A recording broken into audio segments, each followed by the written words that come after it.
நிலச்சரிவு பற்றிய பயிற்சி தொகுதிக்கு உங்களை வரவேற்கிறோம். இந்த தொகுதியில் நாம் பின்வருவனவற்றை அறிந்து கொள்வோம்.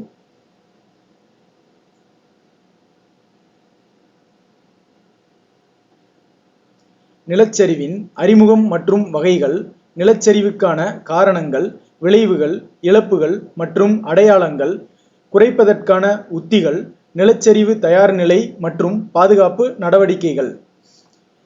இந்த தொகுதியில் நாம் பயிற்சி பெற இருப்பது பல்வேறு வகையான நிலச்சரிவுகளை அடையாளம் காணுதல், தற்போதைய நிலச்சரிவு நிகழ்வுகளை அவற்றின் பண்புகளின் அடிப்படையில் பொருத்தமான வகைகளாக வகைப்படுத்துதல், பல்வேறு வகையான நிலச்சரிவுகளை அவற்றின் காரணங்கள், பண்புகள் மற்றும் தாக்கங்கள் ஆகியவற்றின் அடிப்படையில் ஒப்பிட்டு பார்த்தல், நிலச்சரிவு அபாயங்களை குறைப்பதில் பல்வேறு குறைப்பு உத்திகளின் செயல்திறனை மதிப்பீடு செய்தல், சாதாரண குடிமக்களுக்கான பாதுகாப்பு நடவடிக்கைகளை விளக்குதல் மற்றும் நிலச்சரிவு சூழ்நிலையில் தன்னார்வலர்களின் பங்கை விளக்குதல். நிலச்சரிவை பற்றி இப்போது தெரிந்து கொள்வோம். நிலச்சரிவு என்பது மலைகள் அல்லது மலைகளின் செங்குத்தான சரிவுகளில் திடீரென அல்லது மெதுவாக ஏற்படும் பெரிய அளவிலான நிலப்பரப்பின் கீழ்நோக்கி சரிவதை குறிக்கிறது. நிலச்சரிவு என்பது புவியீர்ப்பு விசையினால் மண், பாறை மற்றும் தாவரங்கள் கீழ்நோக்கி அல்லது வெளிப்புறமாக சரிவது ஆகும். மண் சரிவு நிலச்சரிவு என்றும் அழைக்கப்படுகிறது. நிலச்சரிவு மனித குடியேற்றங்கள், சுற்றுச்சூழல் மற்றும் உள்கட்டமைப்புக்கு பெரும் அச்சுறுத்தலாக உள்ளது. அவை பெரும்பாலும் மலை நிகழ்வுகளாகவும் மேலும் மண் மற்றும் பாறைகளின் இயக்கம் சம்பந்தப்பட்ட பல்வேறு வகையான நிலப்பரப்புகளை உள்ளடக்கியது. இப்போது நிலச்சரிவின் பொதுவான வகையை பற்றி அறிந்து கொள்வோம். நிலச்சரிவின் வகைகள் 6 வகைப்படும். ரொட்டேஷனல் சரிவு, டிரான்ஸ்லேஷனல் சரிவு, பாறை சரிவு, பாறை இடிப்பு, பக்கவாட்டு பரவல் மற்றும் குப்பை சரிவு. மேலும் ஒவ்வொரு வகையையும் அறிய அதை அழுத்தவும்.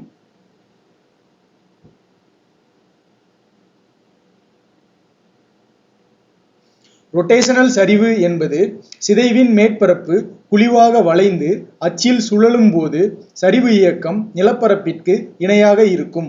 ஒரு குழிவான மேல்நோக்கி சிதைக்கப்பட்ட மேற்பரப்பின் மேல் அதிக இயக்கத்தை கவனியுங்கள்.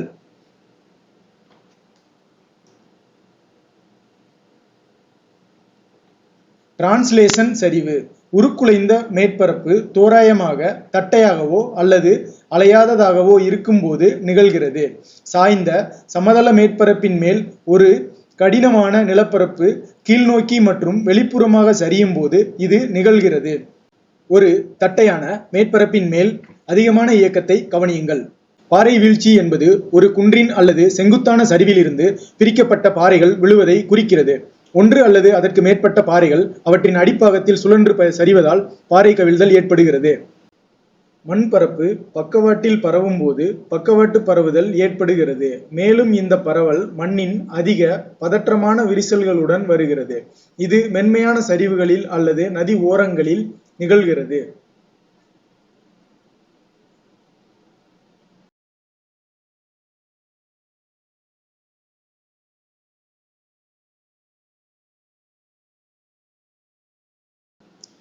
டெப்ரிஸ் சரிவு என்பது சரிந்த ஒருங்கிணைக்கப்படாத பொருட்களின் இயக்கம் ஆகும். இவை வேகமாக நகரும் நிலச்சரிவு ஆகும். அவை உயிர் மற்றும் உடைமைகளுக்கு ஆபத்தானவை, ஏனெனில் அவை விரைவாக நகர்ந்து தங்கள் பாதையில் உள்ள பொருட்களை அழிக்கின்றன. இந்த சரிவு எச்சரிக்கை இல்லாமல் அடிக்கடி தாக்கும். 2021 ஹிமாச்சல பிரதேசத்தின் சிர்மௌர் மாவட்டத்தில் ஏற்பட்ட நிலச்சரிவு இதற்கு ஒரு உதாரணமாகும்.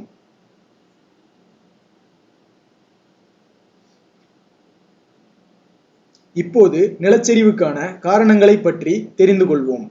பொதுவாக இயற்கை நிகழ்வின் காரணமாக நிலச்சரிவு ஏற்படுகிறது. மேலும் பல மனித நடவடிக்கைகளும் நிலச்சரிவு நிகழ்வுகளுக்கு பங்களிக்கின்றன. நிலச்சரிவுக்கான இயற்கையான காரணங்களில் கன மற்றும் தொடர் மழை, நிலநடுக்கம், வானிலை, அரிப்பு, எரிமலைகள், புவியீர்ப்பு போன்றவை அடங்கும். நிலச்சரிவை உருவாக்கும் மனித நடவடிக்கைகளில் காடுகளை அழித்தல், மலைகளை வெட்டுதல், மோசமான விவசாய நடைமுறைகள் போன்றவை அடங்கும். மேலும் அறிய ஒவ்வொரு காரணத்தையும் அழுத்தவும்.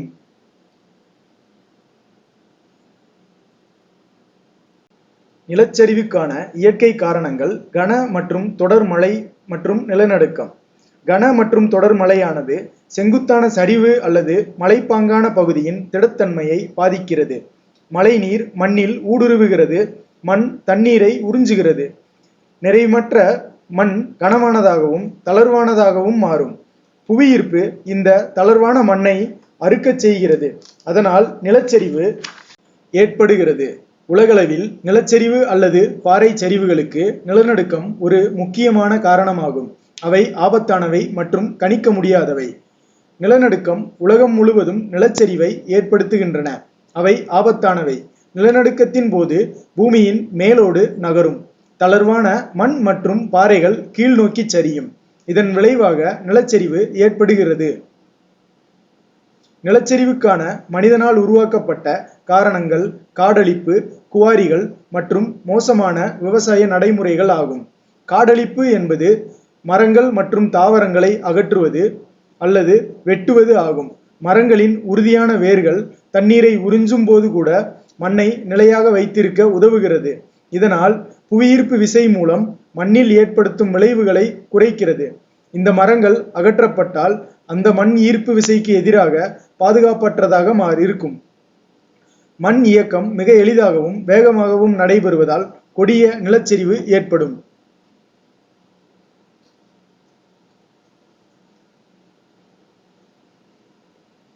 குவாரி அல்லது பாறை சுரங்கம் என்பது மலைப்பாங்கான பகுதிகளை வெட்டுதல் அல்லது தோண்டி எடுப்பதை குறிக்கிறது.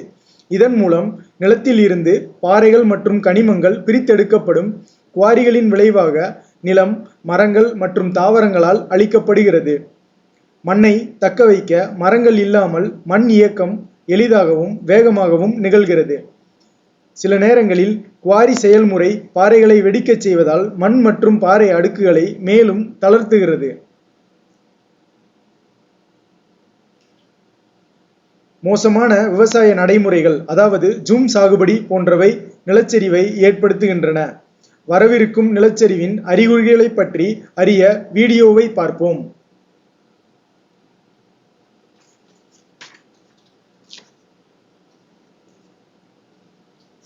வீடியோவை பார்க்க பொத்தானை அழுத்தவும். முதல் முறையாக கதவுகள் அல்லது ஜன்னல்கள் திறக்க முடியாதபடி ஒட்டிக்கொள்கின்றன. வீட்டின் சுவர், தரை, மேலும் அடித்தளங்களில் புதிய பிளவுகள் தோன்றும். வெளிப்புற சுவர்கள் அல்லது படிக்கட்டுகள் கட்டிடத்திலிருந்து விலகத் தொடங்குகின்றன. மெதுவாக விரிவடையும் வரிசல் தரையில் அல்லது தெருக்கள் அல்லது நடைபாதை பகுதிகளில் தோன்றும். ஒரு சாய்வான அடிப்பகுதியில் மேடான நிலப்பரப்பு தோன்றுகிறது. வேலிகள், தடுப்புச் சுவர்கள், பயன்பாட்டு கம்பங்கள் அல்லது மரங்கள் சாயவோ நகரவோ செய்கின்றன.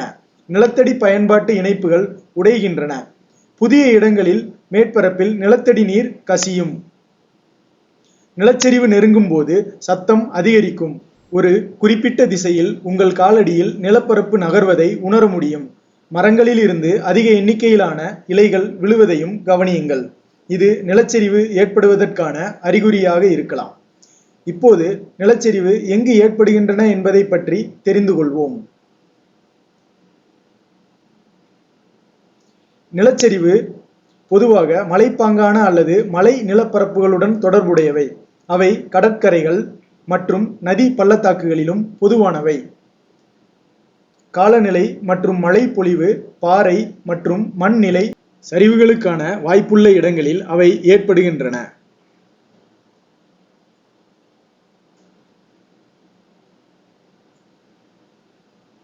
இப்போது நிலச்சரிவினால் ஏற்படும் பாதிப்புகள் மற்றும் இழப்புகளை அறிந்து கொள்வோம்.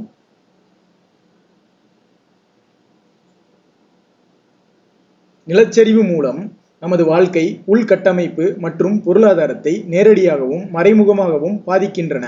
மேலும் அறிய ஒவ்வொரு படத்தையும் அழுத்தவும். நிலச்சரிவுகள் நேரிடையாக நமது வாழ்க்கையை பாதிக்கிறது. இதனால் காயங்கள், இறப்புகள் மனிதனுக்கும் மற்ற விலங்குகளுக்கும் ஏற்படுகிறது. குப்பைகள், சாலை, விநியோக இணைப்பு மற்றும் நீர்வழியை தடுக்கும். நிலச்சரிவுகளால் உயிர்கள், உடைமைகள், உள்கட்டமைப்புகள், பொது சமூகங்கள், விவசாய நிலங்கள், வரலாறு மற்றும் கலாச்சார முக்கியத்துவம் வாய்ந்த இடங்களின் அழிவு மற்றும் வளங்கள் வீணடிக்கப்படுகின்றன. நிலச்சரிவு மூலம் நீர்த்தேக்கத்தின் எல்லைப் பகுதிகள் பாதிக்கப்படுவதால் அணையின் பாதுகாப்பு குறைவதன் விளைவாக வெள்ளம் ஏற்படலாம். இது பள்ளத்தாக்குகள் மற்றும் நீரோடை கால்வாய்களை அடைத்து பெரிய அளவிலான வெள்ளப்பெருக்கை உருவாக்கலாம். விவசாயம் அல்லது வனம் சம்பந்தமான உற்பத்தி இழப்பு, சொத்து மதிப்பு குறைதல், வருவாய் இழப்பு, செலவு அதிகரிப்பு, நீரின் தரத்தில் பாதகமான விளைவு மற்றும் மனித உற்பத்தி இழப்பு போன்றவை ஏற்படலாம். நிலச்சரிவு ஏற்பட்டால் பின்பற்றக்கூடிய பல்வேறு உத்திகள் பின்வருமாறு. அபாய வரைபடம், நில பயன்பாட்டு திட்டமிடல், தடுப்புச் சுவர்கள், மேற்பரப்பு வடிகால் கட்டுப்பாட்டு பணிகள், வடிவமைப்பு கட்டமைப்புகள், காடுகளை அதிகரித்தல் மற்றும் காப்பீடு. அதை பற்றி மேலும் அறிய ஒவ்வொரு படத்தையும் அழுத்தவும். நிலத்தை உபயோகிக்கும் முறையானது நிலச்சரிவு ஏற்படுவதற்கான முக்கியமான காரணங்களில் ஒன்றாகும். வெள்ளத்தினால் மண் அரிப்பு ஏற்படுவதை தடுக்க வேண்டும். மண் அரிப்பு ஏற்படுவதை தடுக்க மரம் வளர்க்க வேண்டும். மண் அரிப்பு ஏற்படுவதை தடுக்க தடுப்பு அணை மற்றும் தடுப்புச் சுவர் போன்றவற்றை நிறுவ வேண்டும். நிலச்சரிவு பாதிப்புக்குள்ளாகக்கூடிய பகுதிகளை கண்டறிந்து நிலச்சரிவு வரைபடத்தை உருவாக்கி மக்களிடையே விழிப்புணர்வை ஏற்படுத்த வேண்டும். சரியான அனுமதி அரசிடம் பெற்ற பின்னரே எந்த ஒரு கட்டிடப் பணிகளையும் மேற்கொள்ள வேண்டும். நிலச்சரிவு மூலம் ஏற்படும் இழப்புகளில் இருந்து மீள்வதற்கு காப்பீட்டுத் திட்டங்களில் சேர்ந்திருப்பது நல்லது.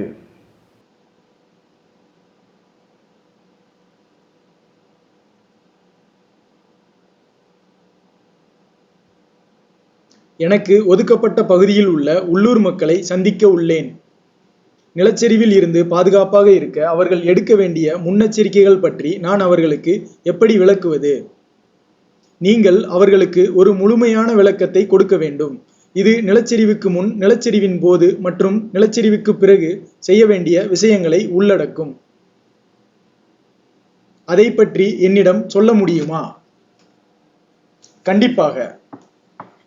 இப்போது நிலச்சரிவுக்கு முன், நிலச்சரிவின் போது மற்றும் நிலச்சரிவுக்கு பின் எடுக்க வேண்டிய முன்னெச்சரிக்கைகள் பற்றி சொல்கிறேன்.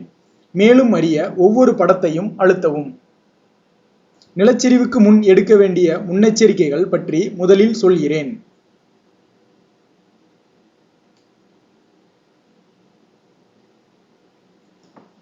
அவர்கள் அதிக ஆபத்துள்ள பகுதியில் வசிக்கிறார்கள் என்றால் வெளியேறும் திட்டம் தயாரிக்கப்பட வேண்டும். அவர்களின் சொத்துக்கான நில மதிப்பீட்டை நடத்தச் சொல்லுங்கள். அவர்களால் மண்ணின் கலவை, தரை நகர்வு மற்றும் நிலச்சரிவு ஏற்பட வாய்ப்புள்ளதா என்பதை அவர்களால் தீர்மானிக்க முடியும். அவர்கள் வாழும் பகுதியில் நிலச்சரிவு ஏற்பட வாய்ப்புள்ளதா என்பதை கண்டறியவும். அவர்களின் நிலத்தின் சரிவுகளில் மண்ணை நிலைநிறுத்த உதவும் மரங்கள் மற்றும் தாவரங்களை நடவு செய்யும்படி நீங்கள் அவர்களிடம் கேட்க வேண்டும். அவர்கள் தங்கள் சுற்றுப்புறங்களில் சாய்ந்த வேலிகள் அல்லது வீட்டின் சுவர்கள் மற்றும் தரையில் விரிசல் ஏற்படுவது போன்ற மாற்றங்களை பார்க்க வேண்டும்.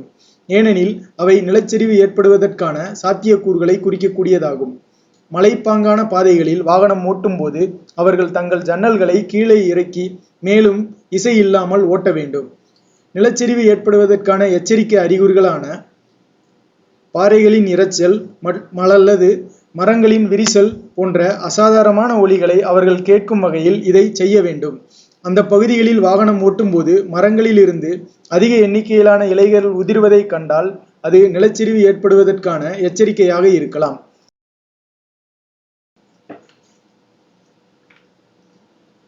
நிலச்சரிவின் போது கட்டிடத்திற்குள் இருந்தால் உள்ளேயே இருக்குமாறு உள்ளூர் மக்களிடம் சொல்லுங்கள். பாதுகாப்பாக இருக்கும் வரை வீட்டை விட்டு வெளியில் வர வேண்டாம்.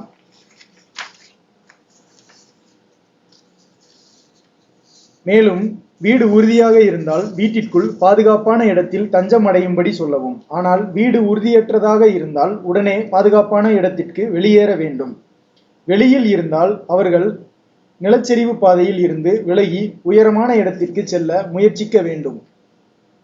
அவர்கள் ஆற்றுக்கு அருகில் இருந்தால் நிலச்சரிவு மூலம் திடீர் வெள்ளம் ஏற்படும் என்பதால் மேல் நீரோட்டத்தில் நிலச்சரிவு ஏற்படுவதற்கான அறிகுறிகள் இருந்தால் அவர்கள் உடனடியாக அப்பகுதியை விட்டு வெளியேற வேண்டும்.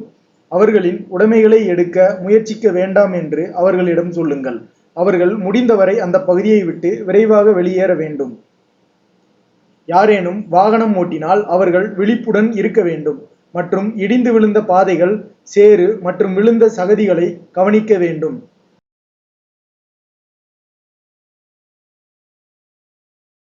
நிலச்சரிவுக்கு பிறகு கூடுதல் நிலச்சரிவு இருக்கலாம் என்பதால் நிலச்சரிவு ஏற்பட்ட பகுதிக்குள் செல்ல வேண்டாம் என்று கேட்டுக்கொள்ளுங்கள். பாதுகாப்பாக இருந்தால் மட்டுமே அப்பகுதிக்கு திரும்ப வேண்டும். நிலச்சரிவில் இருந்து வரும் இடிபாடுகள், நீரோடைகள் அல்லது ஏரி தண்ணீரில் விழுந்தால் நிலச்சரிவுக்கு பிறகு வெள்ளம் ஏற்படலாம்.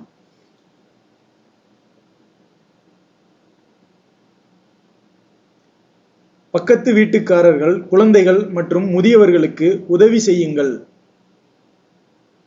அவர்கள் தங்கள் சொத்துக்களில் ஏதேனும் கட்டமைப்பு சேதம் உள்ளதா என்பதை சரிபார்க்க வேண்டும். ஏதேனும் சேதமடைந்த பயன்பாட்டு இணைப்புகள் அல்லது உடைந்த நீர் இணைப்புகள் உள்ளதா என சரிபார்த்து, ஏதேனும் சேதம் ஏற்பட்டிருந்தால் சம்பந்தப்பட்ட நிறுவனத்திற்கு புகார் அளிக்கும்படி அவர்களிடம் சொல்லுங்கள். மண் அரிப்பு மேலும் ஏற்படக்கூடும் என்பதால் உடனடியாக அந்த பகுதியில் மீண்டும் மரங்களை நடச் சொல்லுங்கள். எரிவாயு குழாய் உடைந்தால் இயந்திரங்களை அணைக்கவும். திறந்த தீப்பிழம்பு அல்லது வாகனம் போன்ற பற்றவைப்பு மூலங்களை கட்டுப்படுத்தவும் மற்றும் மின் சுவிட்சுகளை இயக்க வேண்டாம். எரிவாயு இணைப்பு பிளாஸ்டிக்காக இருந்தால் குழாயை தொட்டாலோ அல்லது அருகில் சென்றாலோ கசியும் வாயுவில் தீப்பிடிக்கும் அபாயம் உள்ளது. ஆபத்தான பகுதிகளில் இருந்து அனைத்து பணியாளர்களையும் உடனடியாக வெளியேற்றவும். வாகனங்கள் மற்றும் பார்வையாளர்கள் அப்பகுதியில் நுழைவதை தடுக்கவும். விபத்து ஏற்பட்டால் உடனடியாக பராமரிப்பு பணிக்கு தகவல் தெரிவிக்கவும். பழுதுபார்க்க நீங்களே முயற்சிக்காதீர்கள். விளக்கத்திற்கு நன்றி. இப்போது நான் உள்ளூர் மக்களிடம் இதை பற்றி பேச முடியும்.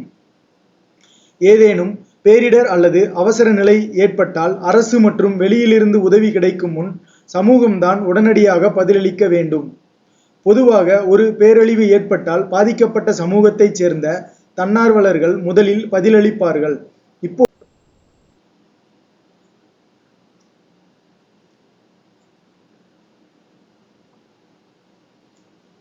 இப்போது தன்னார்வலர்களின் பங்கு பற்றி தெரிந்து கொள்வோம்.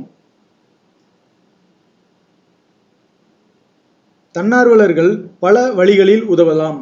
தன்னார்வலர்கள் சமூகத்தின் மையப்புள்ளியாக இருப்பார்கள். தன்னார்வலர்கள் அரசாங்கத்தின் ஆலோசனையின் தூதர்களாக செயல்படலாம் மற்றும் எச்சரிக்கைகளை பரப்பலாம். பாதிக்கப்பட்ட பகுதியிலிருந்து மக்களை வெளியேற்ற தன்னார்வலர்கள் உதவலாம். பல்வேறு சேவைகளுக்காக தன்னார்வலர்கள் நிவாரண முகாமில் பணியாற்றலாம். தன்னார்வலர்கள் அரசுடன் இணைந்து பயன்பாடுகளை மீட்டெடுக்க உதவலாம். அனைத்து வகையான பொது சேவைகளிலும் தன்னார்வலர்களை மாநில அரசு பயன்படுத்திக் கொள்ளலாம். தன்னார்வலர்கள் எப்பொழுதும் உதவ தயாராக இருக்கும் போது, மீட்பு நடவடிக்கைகளின் போது அவர்கள் பாதுகாப்பாக இருப்பதை உறுதி செய்வது முக்கியம். எனவே அவசரகால பதில் பெட்டியை எடுத்துச் செல்ல அறிவுறுத்தப்படுகிறது.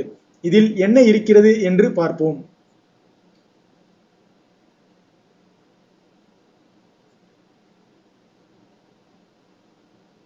அவசரகால பெட்டியில் மிதக்க வைக்கும் கருவி பாலியூரித்தீன் ஃபோம் ஆல் செய்யப்பட்டது.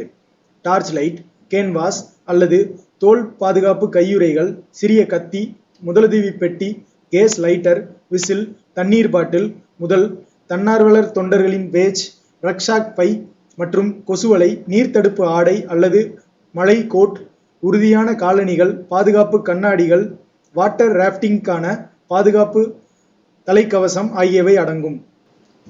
இத்துடன் இந்த தொகுதியின் முடிவுக்கு வந்துள்ளோம். விவாதிக்கப்பட்ட முக்கிய விஷயங்களை விரைவாக நினைவுபடுத்துவோம். பொதுவாக 6 வகையான நிலச்சரிவுகள் உள்ளன. அவை ரொட்டேஷனல் சரிவு, டிரான்ஸ்லேஷனல் சரிவு, பாறை சரிவு, பாறை இடிப்பு, பக்கவாட்டு பரவல் மற்றும் குப்பை சரிவு. பொதுவாக இயற்கை நிகழ்வின் காரணமாக நிலச்சரிவுகள் ஏற்படுகின்றன. ஆனால் பல மனித நடவடிக்கைகளும் நிலச்சரிவு நிகழ்வுகளுக்கு பங்களிக்கின்றன. நிலச்சரிவை உருவாக்கும் மனித நடவடிக்கைகளில் காடுகளை அழித்தல், குவாரிகளை வெட்டுதல், மோசமான விவசாய நடைமுறை போன்றவை அடங்கும். நிலச்சரிவின் மூலம் நமது வாழ்க்கை, உள்கட்டமைப்பு மற்றும் பொருளாதாரம் நேரடியாகவும் மறைமுகமாகவும் பாதிக்கப்படுகிறது. நிலச்சரிவு ஏற்பட்டால் பின்பற்றக்கூடிய பல்வேறு குறைப்பு நடவடிக்கைகள்: நில பயன்பாட்டு திட்டமிடல், தக்கவைக்கும் சுவர்கள், மேற்பரப்பு வடிகால் கட்டுப்பாட்டு பணிகள், வடிவமைக்கப்பட்ட கட்டமைப்புகள், காடுகளை அதிகரித்தல், காப்பீடு. இது போன்ற அத்தியாவசிய பொருட்களுடன் அவசரகால பெட்டியை வீட்டில் தயார் நிலையில் வைத்திருக்க வேண்டும்.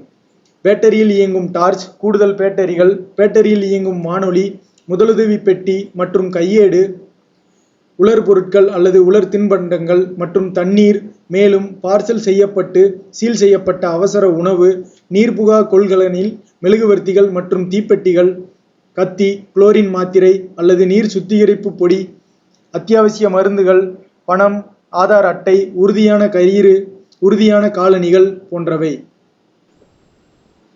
வாழ்த்துக்கள், பயிற்சியை வெற்றிகரமாக முடித்து விட்டீர்கள். நீங்கள் திரும்பிச் சென்று உங்களுக்கு தெரியாத எதையும் மீண்டும் சரிபார்க்கலாம்.